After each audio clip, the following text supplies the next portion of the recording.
ઉપલેટામાં નગરપાલિકાની હદમાં ખુલ્લી જગ્યામાં મૃત ઢોર નાખવામાં આવતા લોકોને મુશ્કેલીનો સામનો કરવો પડી રહ્યો છે। રહેણાંક વિસ્તાર પાસે મૃત ઢોરના કારણે અતિશય દુર્ગંધ અને રોગચાળો ફેલાય તેવો ભય સ્થાનિકોમાં જોવા મળી રહ્યો છે, જેથી લોકોને ત્યાં રહેવું એ મુશ્કેલ બન્યું છે। આ મામલે તંત્રને રજૂઆત કરવા છતાં આજ દિવસ સુધી તંત્ર દ્વારા કોઈપણ પ્રકારની કામગીરી કરવામાં આવી નથી।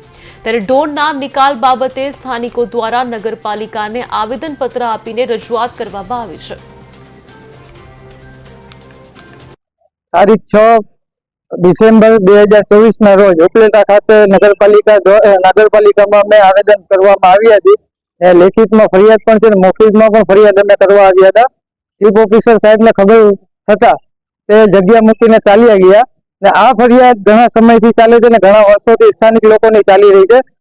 ફરિયાદમાં એ છે કે મરેલા ઢોર આજુબાજુના વિસ્તારના તથા ગામડાઓના આજુબાજુ ઉપલેટા શહેરના ગામડા તથા તાલુકાના બીજા શહેરના પણ ત્યાં સ્થાનિક જનો પાસે મૂકીને ચાલ્યા જાય છે અને મરેલા ઢોરની હાલતમાં ખરાબ રોગચાળો થાય છે ને બાળકો બીમાર થાય છે અને એ બીમારીની હાલતમાં અમે અવારનવાર હોસ્પિટલના ચક્કર કાપીએ છીએ ને અમે આરોગ્યથી કંટાળી ગયા છીએ ને સ્વસ્થ ભારત અભિયાનની મુહિમ ચાલે છે ભારત સરકાર દ્વારા આખા ગુજરાતમાં તથા ભારતની અંદર, પણ છતાં પણ ઉપલેટામાં આંખો નથી ઉગાડતી તંત્રની ને એ તંત્રને અમે જગાડવા માટે ઉપલેટા એમઆઈએમ પાર્ટી દ્વારા આવેદન અને તથા આંદોલનની અમે ચીમકી આવ્યા છીએ ને અગર જો કાર્યવાહી જલ્દી નહીં કરવામાં આવે તો અમે એ આંદોલનના સ્વરૂપે જણાવશું તમામ લોકોને।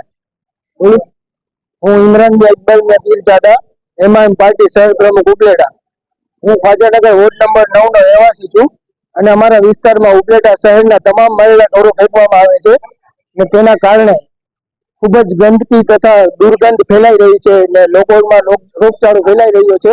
એ બાબતે અમે રજૂઆત કરવા આવેલા હતા ચીફ ઓફિસરને। 4 વાગ્યાનો અમને ટાઈમ આપેલો હતો, 4 વાગે ચીફ ઓફિસર વયા ગયા હતા। અમે બધાએ રજૂઆત કરેલી, અનેક વખત રજૂઆતો કરવા છતાં આજ દિન સુધી કોઈ કાર્યવાહી થઈ નથી, માટે અમે ફરી એક વખત પાછા ભેગા થયા હતા અને અમારી માંગણી એ છે કે જલ્દીથી જલ્દી આ વસ્તુનું નિરાકરણ આવે અને તેની કોઈ અલગ જગ્યા ફાળવવામાં આવે। જે મરેલા ઢોર જ્યાં ફેંકવામાં આવે છે તેની અલગ જગ્યા ફાળવવામાં આવે। તકલીફ ઊભી એ થાય છે કે ત્યાં 400 થી 500 રેસિડેન્ટ મકાનો આવેલા છે અને તેની આસપાસ જે દુર્ગંધ ફેલાઈ રહી છે એ લોકોનું ઘરમાં રહેવું ખૂબ જ મુશ્કેલ બની ચૂક્યું છે। મારું નામ તસ્લીમ કતીરા છે, અલ્ફીજા પાર્કમાં રહું છું। છેલ્લે મારું ઘર આવેલું છે સાહેબ। અમે આવ્યા છે અહીંયા ફરિયાદ કરવા, પણ અમે 2 વર્ષથી જાણ કરીએ છીએ, 2 વર્ષથી ફરિયાદ કરી છીએ।